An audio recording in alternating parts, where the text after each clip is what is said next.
Good afternoon, friends. No, our room isn't quite as jam-packed as it was yesterday at this time, but it is still a whole lot of you who've managed to be here for both days of the symposium, and it's wonderful to have everybody back again. To our friends who are with us on Zoom, our apologies that we were not able to upload to you that PDF from the last panel.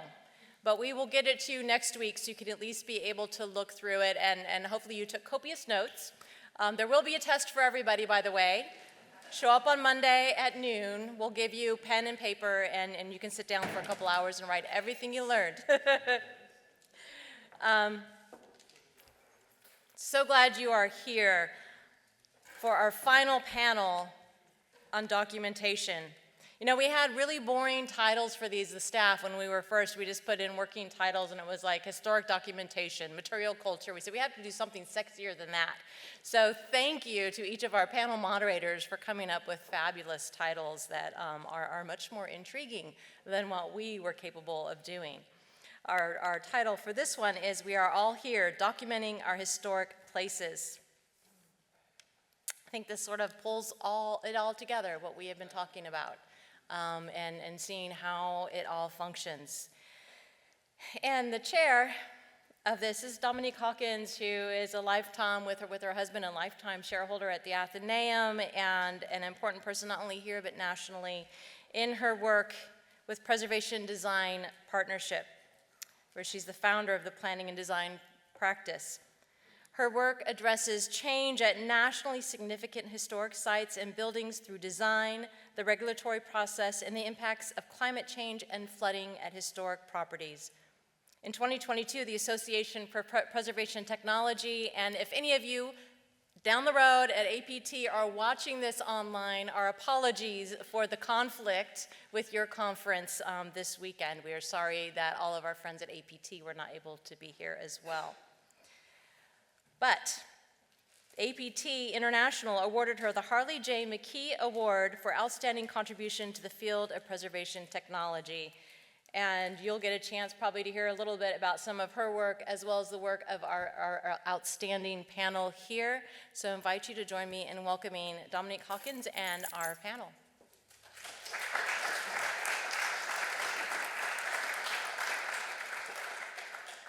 So thank you all for sticking through it and coming back after lunch. So we're going to try and do this as a much more conversational presentation, largely because the panel is fantastic. I do not want to dominate, and I want them all to be able to express their thoughts in their own voices, which is a large part of what this alternative documentation is about. So as Beth mentioned, I started Preservation Design Partnership at this point 30 years ago. Before that, I had the pleasure of working at John Milner Associates. That's not architects, that's associates. That shows you how old I am. I see Rebecca here from that era. And while I was a young intern at JMA, as we used to call it, I used to be the young intern who would have to walk from our office down to the Athenaeum to collect the drawings we needed to look at to do the projects. So I would unfurl these beautiful linens, and one of the buildings I got to work on was the Wanamaker building. And there were these enormous drawings in these beautiful hand, and then we would all pull out our Mylar sheets, our pencils, and our sharpeners, and then try and draw what would become the new Wanamakers. So I am greatly familiar with the Athenaeum and have enjoyed and benefited from this amazing collection. So I also happen to get 3 degrees from Penn. The confession is I never took Roger's class. I am one of the only people who didn't take Roger's class because while I was working at John Milner, I was also going to Penn. And I sat down with David DeLong and said, listen, I have to get this many credit hours in this much time. Can we look at the schedule and see what makes sense? And he agreed that what I was doing in my day job, getting paid for, was essentially Roger's class. So I'm probably one of the few people who didn't have the opportunity to study with him personally, but I will say I have enjoyed him on many an occasion, and as well as benefited from the research that's here. So in starting my own practice in 30 years ago, and me being a daughter of Philadelphia, I had gone to, I was here for the bicentennial. I remember all the great hoopla, et cetera. And we were very much trained in the colonial vision of history. That's how I grew up. That was my forming youth. As I started moving forward in my own practice, however, and particularly in the recent past, I realized that there were a lot of histories that weren't being told. And the documentation from them where it's harder to come by. The Athenaeum is a very great Philadelphia resource. The rest of the country doesn't have an Athenaeum. So as I was traveling and going to different places, how do you get those histories to tell that story? How do you document the people who were there? So part of what we're going to talk about today is that effort to document those multiple histories, or histories from different vantage points. Same place, but we were all here. That's the concept. And if you look at just even recent news in Philadelphia, is it George Washington's house, or is it his slave quarters? Or can they both exist at the same time? Is it the roundhouse, expressionist architecture, visionary policing, or a place of brutality?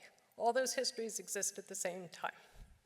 So how do we take the lens and change it? And who do we include or exclude, and how are we making those choices? So I'm going to invite my panelists to introduce themselves, because part of what this documentation is allowing people to speak in their own voice. So why don't we start with you, Molly? Hi, everyone. My name is Molly Lester. I am an architectural historian and preservation planner. And at present, I work as the Associate Director of the Urban Heritage Project, which is a research group in the Weitzman School of Design at Penn. We do a lot of cultural landscape projects and other research and documentation projects with the National Park Service, with private clients, with other community partners. So that certainly informs how I'll talk about this topic today. But separate from my day job for the past 10, 15 years, going back to when I was in graduate school, I've had a few different independent research projects. One related to Minerva Parker Nichols, the first woman in the country to practice architecture independently. I'm thrilled to see downstairs in the exhibit that they chose to use the front cover of the Philadelphia Real Estate Record that included her. So I'll mention her several times. And then a separate book project that I wrote about building ghosts, which is where two buildings that were built together, one gets demolished and you can see the trace on the remaining building. Minerva and building ghosts have very much informed what I bring to this question today. I am Brad Roeder. I'm a principal with John Milner Architects. I am from the Midwest and California originally. Got my architecture degree out there and practiced for a while, and then decided I wanted to get a preservation degree. So of course I applied to Penn, and once I was accepted, I matriculated and came out having never been to Philadelphia. So a babe in the woods, I started at the program, and I couldn't have been in better hands. Roger Moss, I took his documentation class, I took his building systems class, which was the history of mechanical systems and lighting and even security. We talked at length about security at the Athenaeum. Those two classes I used probably as much as any class I took in my everyday profession. Had the pleasure working under Milner and George Thomas and so many of the people that were mentioned today. I was doing work study at the Architectural Archives at Penn when Emily and Bill Whitaker and everyone was just starting to put the PAB together, and saw them every day in there, just data entry.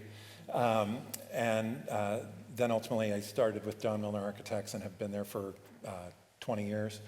And some of the HSRs, the Historic Structures reports that frequently come across our threshold to do are a lot of times following on earlier work that is being reviewed from a different perspective, either just fleshing it out, telling more of the story, or telling stories that were never told before. So. Good afternoon, everyone. My name is Dee Gao. As of last week, I have a new title, but I work at the National Trust for Historic Preservation, and I'm Senior Director of Research and Innovation.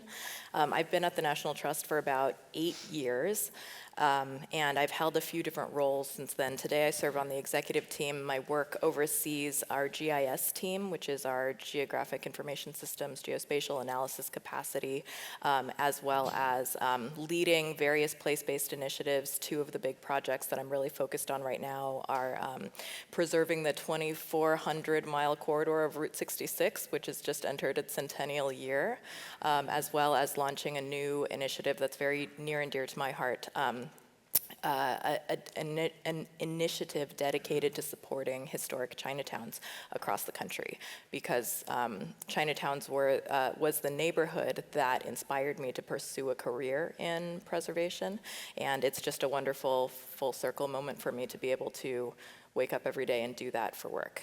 I graduated from Penn in 2014. Unfortunately, I did not have an opportunity to cross paths with Mr. Moss, but I feel like I know him now, being in community with all of you for the past 2 days, and just excited to be here. Good afternoon. My name is Jeffrey Harris. I'm better known in the preservation world by my nickname of Free. There's another Jeffrey A. Harris that came ahead of me at the National Trust for Historic Preservation. We also have the same middle name, Alan. So, hence Free. I am a Hampton, Virginia-based historic preservation consultant and historian. And in a past life, I was the program coordinator for the African American Historic Places Initiative. So if you're familiar with the African American Cultural Heritage Fund, 20 years ago, I was doing foundational work on getting, 10,000 African American historic places posted in a database. So data entry. I understand that well. And I was named the first director for diversity at the National Trust for Historic Preservation. I cannot believe I can say this was 20 years ago this year. In 2008, I decided to venture out on my own, mostly because there were just so many things I wanted to say that I felt that I couldn't say in the way that I wanted to say them. So I thought it best if I went out and struck a chord on my own and hung my hat out there.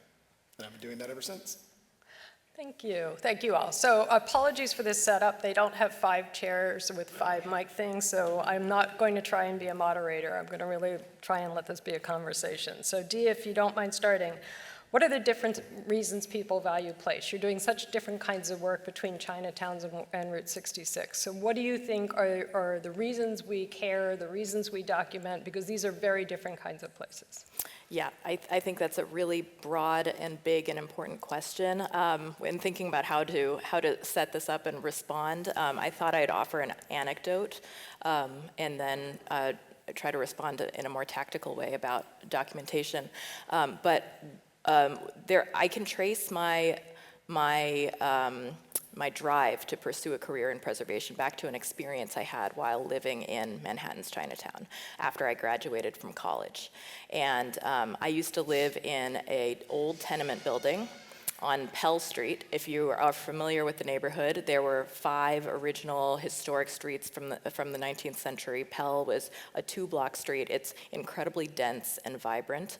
I lived on the 4th floor of an old tenement building, and I used to trudge up and down this narrow staircase to get up to my apartment every single day. On the 1st floor, there was always an open door to the left that led to an apartment of a single elderly neighbor. And I would just relish getting a peek into her apartment every time I walked by. I could smell decades of home cooking caked into the walls. It smelled like ginger and scallion and rice. It was just incredible. Looking inside, the image of the apartment was seared into my memory. There was a vintage pressed-tin ceiling. There were retro appliances. There was always steam coming out of a tea kettle that kind of fogged up the window that looked out onto the street below. And it was just a magical time capsule that transported me to another time and place. And I felt this very strong connection to that. And one day when I was coming home from work, I noticed a lot of workers around, and I peeked inside the apartment, and I noticed that it had been gutted. And there was no sign of my neighbor. the staircase was pretty unforgiving, so I also understand, that it's not an easy place for elderly to navigate. But the apartment had been completely gutted in a single afternoon. And a few days later, I noticed that it had been listed for a much higher rent than what I imagined she had been paying for the last 30, 40 years. And that started impacting the way I observed change happening at the neighborhood scale in Manhattan's Chinatown. And I started noticing the closure of longtime businesses, new retail popping up, galleries, things that catered to outside people and not necessarily the intergenerational community that had called Chinatown home. And it was just a very complex time, and I had no professional training in preservation. I didn't know what preservation was, but I really connected to the sense of fragility that this place that I cared deeply about, that I called home, that a lot of people I knew called home, was changing. And I wanted to understand how to save it. And a lot of that change was happening in highly visible ways, like demolition of major structures or landmarks, but also in quieter, more invisible ways, like the changeover of my neighbor's apartment. And that was kind of the driving force for why I started noticing the power of place and how it impacted all of our lives, and wanting to pursue a career that had a say in how these places were saved or not saved. And so now, fast forward many, many years later, after having worked in this field for a while, I started my career working in real estate and economic development, because I think those are also really important drivers of preservation work and determinants of what gets preserved. But in that experience, I would say, to answer your question, three things keep popping up for why we document, why we need to document these diverse places and these diverse histories. And one of them is validation, and it is about representation. Representation is incredibly important in how we see ourselves and how we see each other, and validating that these histories matter because someone thought it was important enough to document is incredibly powerful. Another is about, it's essentially a form of insurance, and insurance against complete erasure and total loss. And people are thinking about legacy, and how a lot of people don't have the opportunity to preserve those legacies. So in thinking about what we document and how we preserve, it shouldn't just be about the greatest achievements that society was able to pay for 100 years ago, but it should also be more inclusive of the full experience. Working at the National Trust, we always say the full American experience, but the full human experience. And then the third, I would say, is around proactive planning and preservation. I think documentation is a very forward-looking practice, and it is, it shifts preservation from being reactive to proactive, because I think once a community comes together to determine what is important to them, what are their cultural assets, and you put that record out there, it becomes much harder for someone to propose a plan to jeopardize those assets. But you can't do that unless you document it first. So those are some of the reflections that I would offer from my career so far. Thank you. So Brad, as somebody who writes HSRs, what is documentation used for? Or how do you use it in your practice? Or Sure. your In clients? our practice, I mean, where we use them the most often, and whether it's documentation done by us or done by others, often we do a lot of federal and state work. So the Section 106 process of the National Historic Preservation Act, we use the documentation as the basis of determining if whatever project is being proposed has an adverse effect on the property, and without documentation, knowing the full history of the space, not just the architectural survivals, but the stories that they represent. Without knowing all of that, you can't determine adverse effect, because sometimes it's more than just tearing a wall down or something like that. Sometimes it's something much more ephemeral that can impact the community as a whole. The other reason we use them a lot is for tax credits. We have a lot of historic tax credit projects that come in, obviously the federal and state credits, that are hoping to spur redevelopment in a sensitive way of historic properties.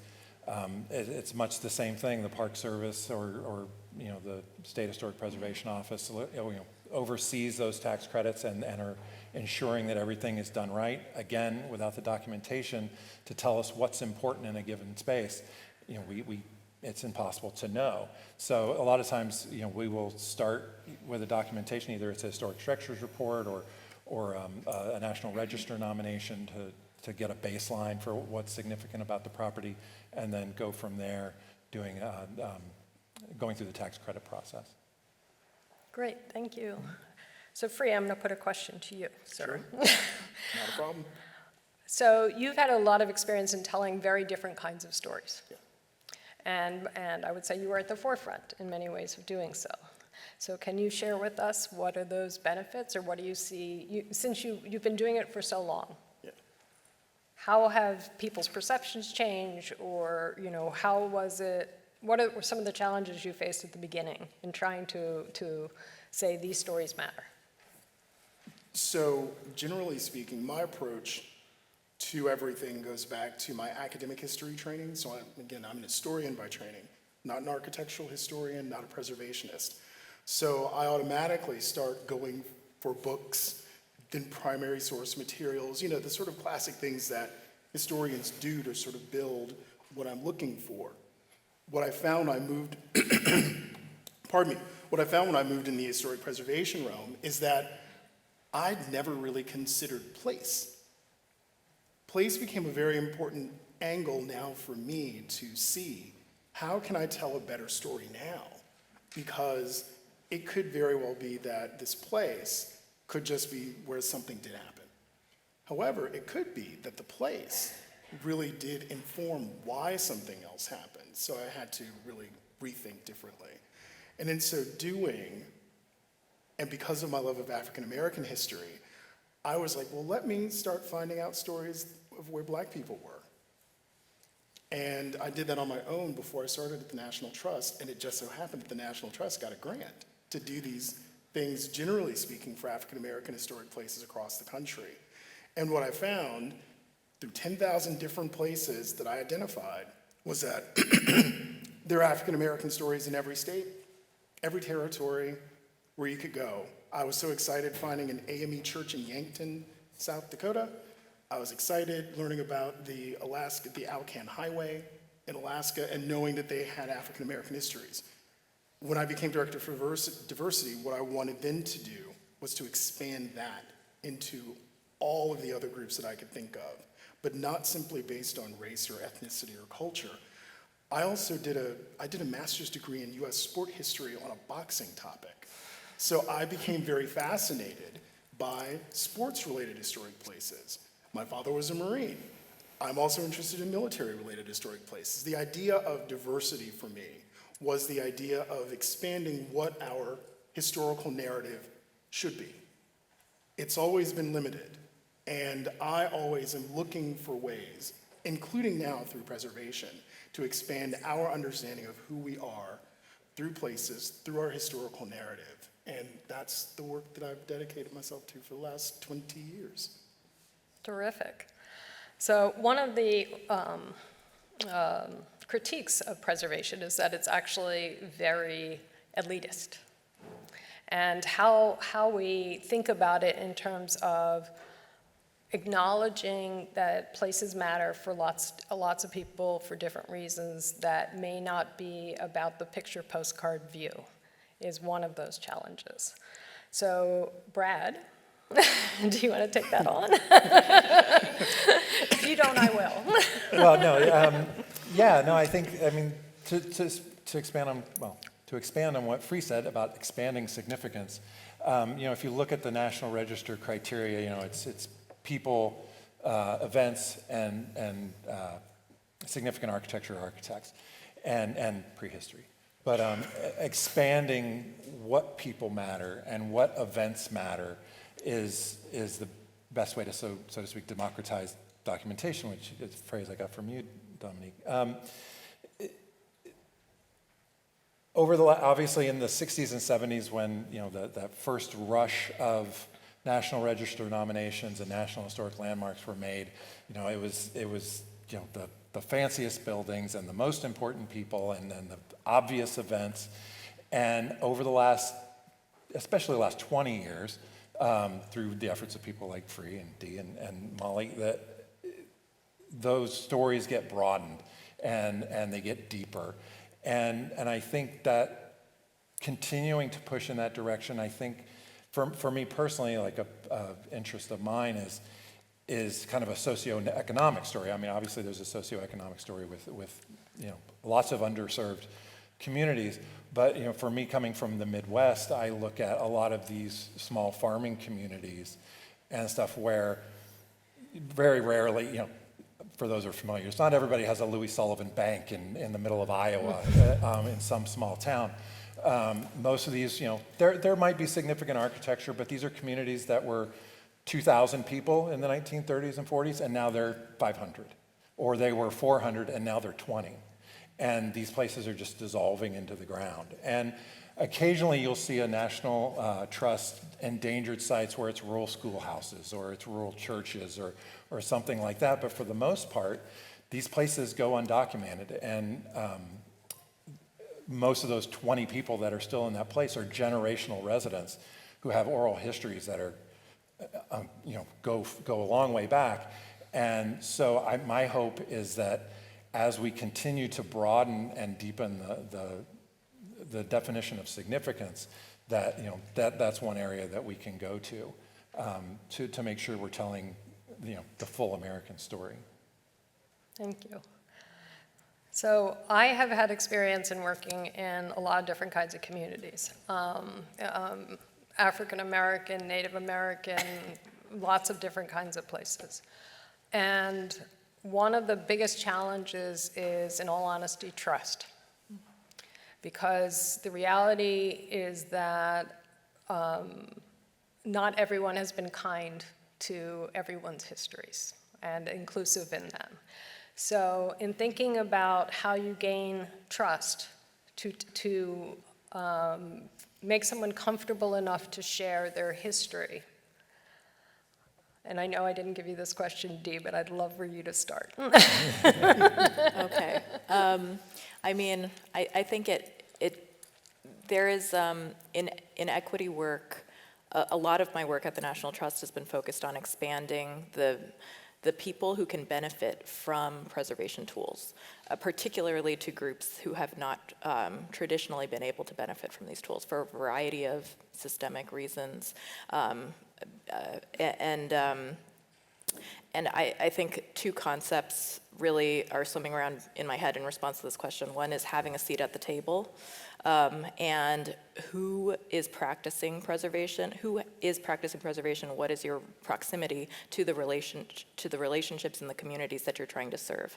And for me, coming in from the National Trust, going into a local community, I think there is skepticism and distrust from, at the local level to like, who is this outside national entity coming in? What are you trying to do?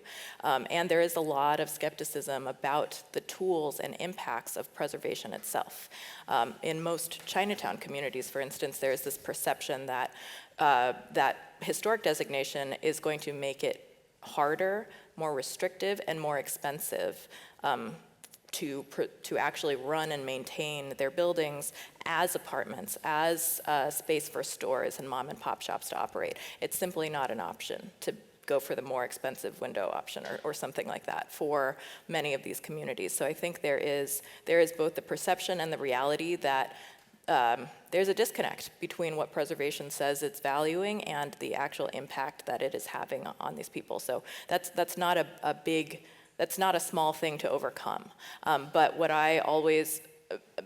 in this work, I think at the National Trust anyway, if I wasn't at the table at this time and seeing the impact of that COVID had on Chinatowns, for instance, that the hardship, the continuing hardship that these communities are facing and the need to preserve them, I'm not sure if there would have been the political will or desire to launch an initiative like this. And so I think there is there's power in who's doing this work, and proximity, the proximity that you have as a member of that community, I think it certainly helps. But even then, it's not a given.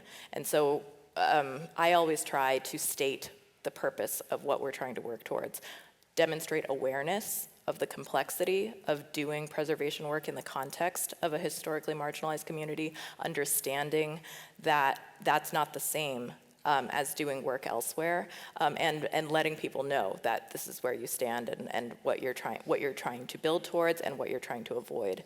And then the other thing that's really helpful is partnership, because at the national level, we can't be everywhere all at once. So finding groups, partners that you can trust, that have decades of trust already built in with the community, and going in with them, that's the start. That's the start of being able to work together.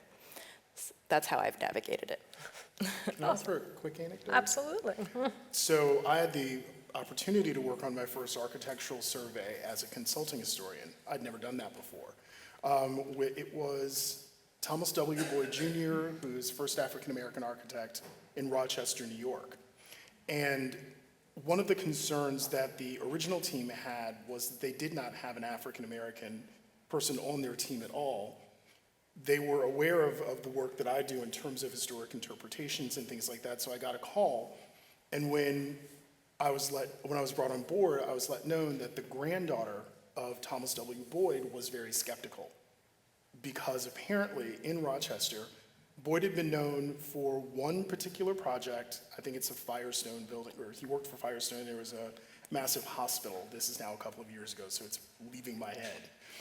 And whenever reporters talked about him, they literally referenced one project that he did and then minimized what his role was within said project. So when I finally had an opportunity to talk with Wendy Boyd, his granddaughter, I made her a promise that I said, as long as I'm tied to this project and the work that I've done, and I made sure she knew what I'd done in the past, that will not happen here. I want you to please just extend me a little trust and at least see where we go. By the end of the project, by the end of this project, our team gained access to her grandfather's drawings across multiple homes because the drawings moved to the children. And because we had reached out to Syracuse University, where he was the first Black graduate in 1928, now Syracuse University is doing stuff honoring him. So we also then found that there were 800 different projects that this man had done, and he was very instrumental in the suburbanization of Rochester in lots of places where he and his family could not live. But he had that impact there. And all of that was because I made a promise to the granddaughter of the subject of our architectural survey, and there's still things that we're finding out. So Molly, you're up. Same question? Same question. As far as trust building goes, Or challenges in documenting, I think is the broader question. they're one and the same in some agree. cases, and I have to very much speak to both my day job way of building trust, or like the circumstances there, versus something like the Minerva project, which is now 15 years and counting, et cetera. I mean, in the day job, I work for Penn. There's a lot of initial trust building that has to come just by way of representing Penn out in the world, because Penn as an institution has done a lot of harm to many communities, and here we are walking out, in some cases asking them to immediately trust us, the way like the project has a limited time frame and we need to get going and stuff. So for instance, there's a project that we're working on now in Northern Virginia. There's a national park that in the 30s and 40s, a historically Black community was displaced in order to create that park. And there has been a long chain of descendants of that community. It was called Hickory Ridge, The park is Prince William Forest Park. There's been a lot of history keepers descended from that community. Not many people are still alive today who firsthand lived there. There's a few 90-year-olds who were there as children before the displacement happened. But you know, here we are, Penn, working with the National Park Service, trying to do a project. The Park Service's expressed interest for this project is reasserting the presence of that community within the park in a way that the story is not currently told in the landscape or anything. And so while that history has been kept elsewhere, the park does want to make a point of telling it better within the park now. But the National Park Service has trust building to do, we have trust building to do, and all these community history keepers don't have necessarily reason to trust us. So there have been a lot of oral histories over the years, and so part of our trust building work, which is ongoing, like the project isn't done yet, is we're gonna have to have results. The history has been extracted from them multiple times, and this needs to result in something tangible. So part of it is us having to hold the Park Service to, you know, there need to be physical interpretive signs that come out of this. There need to be, you know, we need to actually produce things that have something to show for this work, because the trust that we're trying to build all along could be ruined if it falls by the wayside because, you know, any number of bureaucratic things happened. So that's a responsibility in my day job. In terms of, for instance, the Minerva research project that I've done, that has a totally different time frame in that I'm 15 years into that research. I don't intend to quit anytime soon. I've tried to connect with as many property owners as possible, which is a few dozen of still standing buildings. And in a lot of cases, that has meant writing physical notes to the great beyond and hoping somebody who owns that house or owns that building writes back, and then we can be in touch from there. But even there, I have to make sure that for many, many years, it's not just extractive. It's not me asking to come toward their house all the time, or me asking, as I've had to do over the years in order to fully document Minerva's portfolio, you know, can we come take photographs? Can I come record a little bit of a video short, et cetera? There are things I've asked of them, but in return, I've tried to write grants where I can. I've tried to make it reciprocal in any way I can, or like link them up with resources or whatever, because the trust, you know, again, is an ongoing process, and I could ruin if it's only ever one directional. So I'm very conscious of that on different timelines depending on what project we're talking about. Great. So you mentioned oral histories, and in doing my research, I realized, you know, there isn't a book, right? There's no place to go. There's no repository like the Athenaeum, but there's also, we're looking to tell stories accurately where the information hasn't been previously assembled. So besides oral histories, would anyone like to chime in as to how they get that information? Where they look? Thoughts? No one?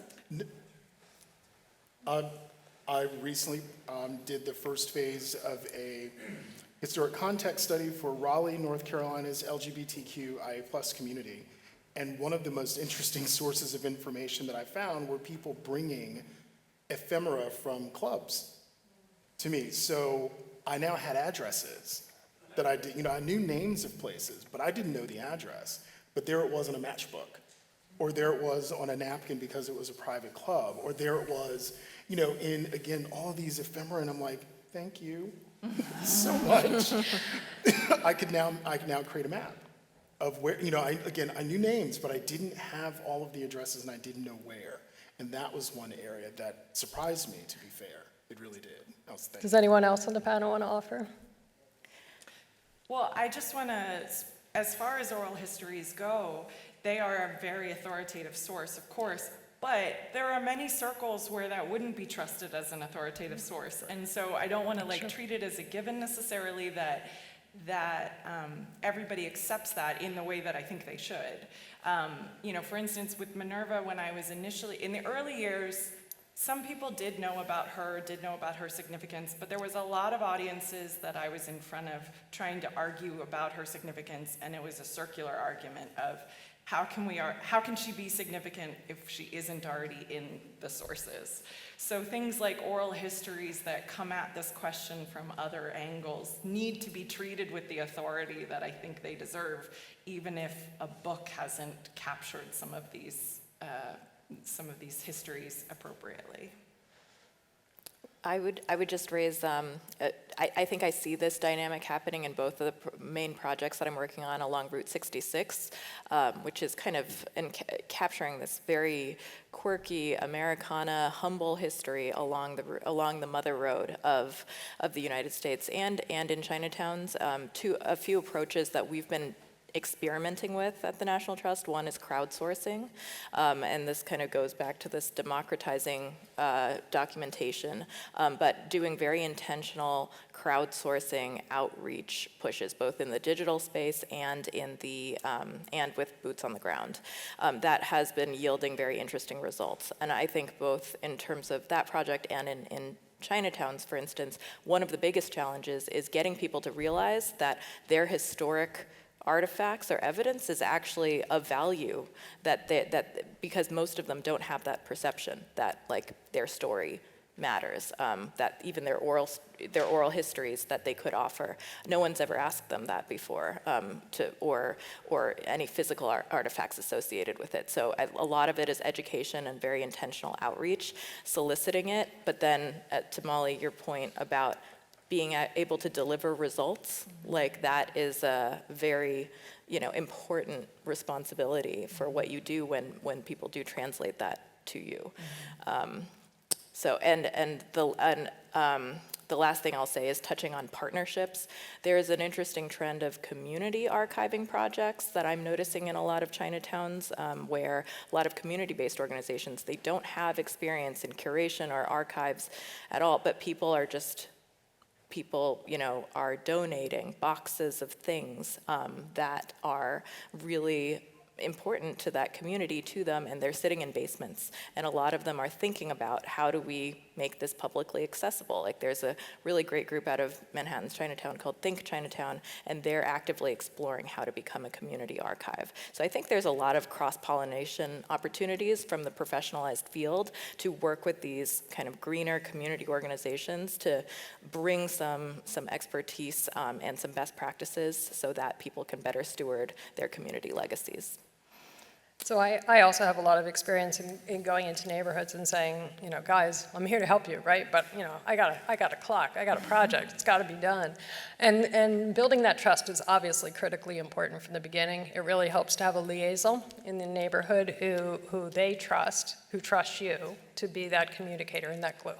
So you start with the glue, and many neighborhoods actually have some informal historian, right? There's somebody who is collecting all the stuff. And then once you start to get in, one of the things that I started doing was asking people, show me the birthday picture. Show me the picture of the kids, playing in the street. Why? Because that's really telling me about the street and the life of the place in a very different way than saying, I need a picture of the front of your house. So it's some of it's how you ask the question, because they've never photographed their house, but they photographed the birthday party that happened in front of their house. Mm-hmm. Or you catch the building across the street, whatever it might be. But it really starts with saying, I'm interested in you as a human being. Mm-hmm. And if you can demonstrate that interest, and as everyone has said, give them something and show up with something that's actually, leave behind something that is of value to them, they're much more willing to share. I was just going to add that, and similarly, building trust going into communities, when we have ideally they have the community kickoff, whether it's through a town council meeting or something like that, and you get the opportunity to explain the project to everybody, and hopefully it's been well advertised and it's well attended, but even if not, that information usually filters out, is that if you can assuage, and hopefully it's true, that you're assuaged, especially a neighborhood that's experiencing development pressures, that I'm not here to, help your house get torn down, I'm just here to document. A lot of times we found that then later, even if they don't come up to you in the moment, when they then see you around the neighborhood walking around with your iPad or your clipboard and you're taking notes, they don't see you as a threat. You're not somebody suspicious. Why are you taking a picture of my house? They're more open to coming up and having a conversation with you. And that's when you find out the good stuff. I have literally had dogs sicked on me. So, inevitably, a lot of our work is tied to projects. Projects have a beginning, middle, and end, and a deadline associated with them. How do you handle the gaps in the knowledge? Because sometimes you just have to, at least push pause to deliver a product or leave something in a neighborhood. Or at a place. So, Molly? The first reaction I have to that question is to leave the breadcrumbs, to make the breadcrumbs obvious. Bill Whitaker, who was here yesterday, and I don't think he's here today, but we did an exhibit about Minerva Parker Nichols at the Architectural Archives, and we published a book related to that exhibit, and we had a lot of conversations about making the breadcrumbs clear for the next researcher, because we couldn't find everything about her. I think things will continue to emerge, even just to thank the Athenaeum. The difference between when I was first researching her in my graduate studies and then 10 years later, still researching, by that time they had digitized the real estate record and builder's guide, and I found a whole new wave of stuff. So it will never be done the way you say, but to name the gaps and to make them explicit was the first kind of order of operations for us, because we wanted it to be clear where somebody else could pick up. Di? I think it's important to not, I forget, one of my Penn professors used to always say, not letting perfect be the enemy of the good or whatnot, and just releasing things, even if they're incomplete, and like you said, making that known. But even so, one example that comes to mind is we did a preliminary research project to identify the national landscape of historic Chinatowns. So we did the scan, we developed criteria. What is a Chinatown? How many are there? How can we define these places? I think we identified around 84 Chinatowns across the country, more than half of which are no longer extant today. But we published this map. And I think so many people came out of the woodwork because they were upset that their Chinatown in their town had not been included. They were just so angry that they were like, this needs to be, you need to correct this, even though we never said this is a comprehensive, catalog of every Chinatown that ever existed. But I think it's still really important to release things as conversation starters so we can advance the knowledge and the conversation collectively, and learn from each other, because that really did, putting that out there for folks to react to was the first step in building a broader community to then fill in those gaps. Great. So I think quite a bit of our conversation has been preservation focused, largely because I think many of us are in that field to some degree, but I want to broaden it, because in addition to places and physical spaces, there's a lot of things, or there are different aspects to living in a place. And I think the story of your neighbor who the smells every day is really related to that. How do we document the people, the culture, the stories, legacy groups, and the celebrations and all of that really make the community? And is there value in that? And, it's a challenging thing to document. And preservation gets very, I'll say, hung up on either the regulatory or the tax credit world. But a lot of the way people experience space is really in how they live there. I always go back to the historical narrative. I go back to being a historian in terms of, why am I here? Why am I actually in your community in the first place? There was something that happened here that was of some sort of significance. And I won't know everything, but I do know that if I keep digging, that somebody may come out of the woodwork and offer me additional information that I didn't know. And now I've now started a new sort of independent project of looking to advocate for music-related historic sites.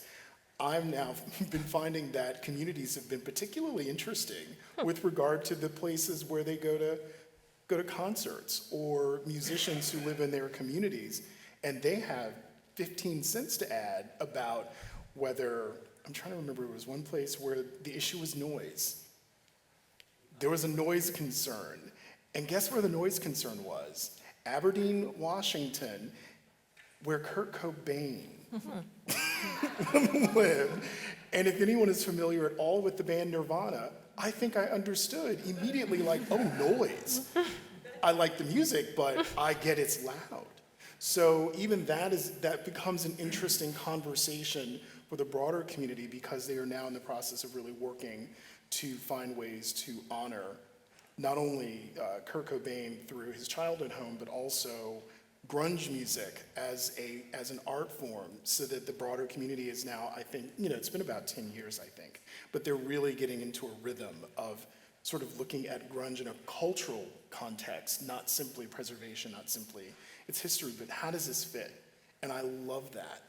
And that's why I've really taken to this music-related historic place thing, because it's taking me to places that I wasn't prepared. I thought I was going to be a professor in a classroom. And here it is 20 some odd years later, and that is not what I'm doing yet. There you go. I like the yet on that. And Dee, did you want to add something to that? Yeah, one kind of exciting project and foray that I'm seeing a lot of, foray that the National Trust has been engaged in, is expanding support for legacy businesses. And I think this is it's a trend, and kind of goes towards the intangible cultural heritage preservation aspect of things. And there is a ton of value. And in the case of legacy businesses, oftentimes it's not the historic structure that they're operating out of that is what's meaningful to the community. But so the first step, like along Route 66, we hired 3 research fellows over maybe 2 years to call, validate, identify, scour, visit, and identify all of the legacy businesses along Route 66, because that is such a huge component of what makes that place historical and culturally significant to people. And I think we identified just shy of 500 legacy businesses across the 2,400-mile stretch from Chicago to Los Angeles. And now we have a comprehensive database of these businesses. And collected information about them. What year were they formed? It's like, are they family run? What generation? Things like that can now serve as a baseline of data that can help us understand change over time. Because without that baseline data, you really don't know how much things are changing, how much is being lost at scale.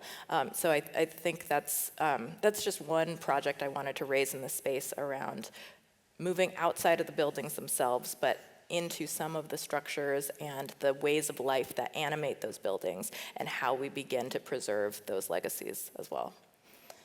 So I would offer one of the values of having this documentation beyond the traditional historic district. And I've earned my living talking about historic districts, so I am by no means disparaging that. But I don't think people realize how much documentation influences basic city planning decisions. So it permeates city planning decisions. And if you're going to build a new highway, or erect a new building, or tear down a block for the new community center, those are all places that matter to somebody. And if the piece of paper isn't sitting on the shelf at City Hall, pick your city, then the assumption is, well, it's a blighted area, or the property values are right, or it meets whatever these metrics are. And if we blow this away, yeah, we'll get 200 families who are upset with us, but look at this great new shining example of whatever. If the documentation is there, then people feel validated, and they can say, this neighborhood is important because, and it's on paper. Or in a digital file, or whatever it might be. I'm still the girl who's walking drawings over from the Athenaeum. But if it's part of the context of the place that you are, and you are recognized in that place, then you now have a voice. And across the city, if you look at all of the different types of things that city does to the environment, one of the few places people have a voice is in historic preservation. The only design review is at a historic commission meeting. Citizens don't get a lot to say about what happens in their neighborhood. And they could go to the planning commission, but that's usually not so well advertised. But when they start looking at things, that's where they look, is at the historical commission. I would add, I also think that when you look at, I'll use marginalized communities, in general, and again, LGBTQ plus communities, because they're often located, their places are located in areas that ultimately end up being destroyed, gone for whatever reason. Washington, D.C. is a perfect example. National Stadium stands on top of the red light district of the LGBTQ community for D.C. The important thing there was to document what was about to be torn down. Mm-hmm. So that way, there was still a record of what was there. And that's important as well, because even though you're angry at the loss, you know that those places will not be forgotten, and you can still move forward with those places that continue to exist. You're not being erased. Not completely erased. Right. Physically erased, but not fully erased. No, the place is being erased. You're not being erased. Well, that's a different discussion. Right.